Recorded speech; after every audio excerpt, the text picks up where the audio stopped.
Hi guys! Tulad ng nakalagay sa description ng channel ko, dito ay mag-share ako ng experiences sa dalawang major topics. Managing finances at managing healthcare. Sa video ngayon, quick overview kung ano ang dapat gawin upang makahingi ng tulong kapag may cancer. Before we start, hindi ako healthcare professional. Hindi ako expert at ang i-share ko ay sariling experiences namin. Ang mga topics dito ay walang straight na timeline. Pwedeng ay didiscuss ko ay yung current situation namin at sa ibang videos naman ay babalikan natin ang nangyari sa iba't ibang lakad. So ito na, si mama ay may cancer. Ako rin ay nagka-cancer. Wala naman daw talagang cancer-free. Ang masabi ko lang ay mas nakaka-relate ako sa mga pinagdadaanan ni mama dahil ako ay nagka-cancer. So, ano ba ang naiisip natin kapag narinig natin ang sakit na cancer? Mahal? Masakit? Malalagas ang buhok? Magkikimo? May taning na ang buhay. Next naman ang mga tanong na, benign o malignant ba? Anong dapat gawin? Ano ang nararamdaman ng pasyente? Paano naman ang nararamdaman ng pamilya natin?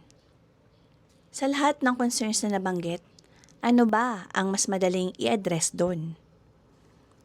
Para sa akin, mas madaling solusyonan ang unang salita na mahal.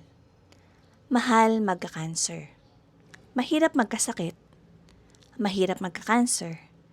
Mas lalong mahirap kapag walang tulong dahil mahal magpagamot dahil sa sakit na cancer. Ang masabi ko lang ay maaari tayong makahingi ng tulong habang nagpapagamot. Naway makatulong sa inyo ang impormasyon na i-share ko at lagi nating tandaan na kaya natin to.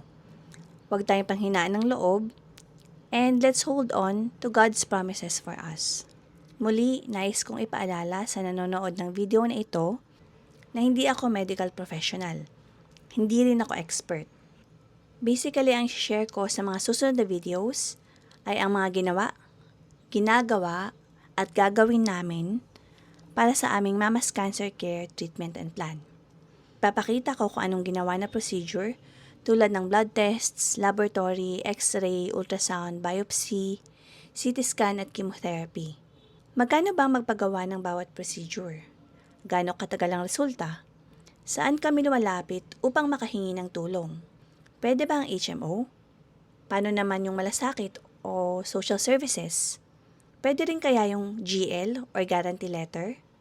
Hanggang dito na lang muna guys. Sa next video ay ang mga procedure na ginawa ni mama na umabot ng almost 30,000 pesos. Napagawa namin ito ng libre. Ipapakita ko kung anong mga requirements, paano kumuha ng schedule ng CT scan, ECG to the echo at mga blood tests. At syempre, paano naman ang proseso kapag bayaran na. Yun lang, stay tuned. Thank you.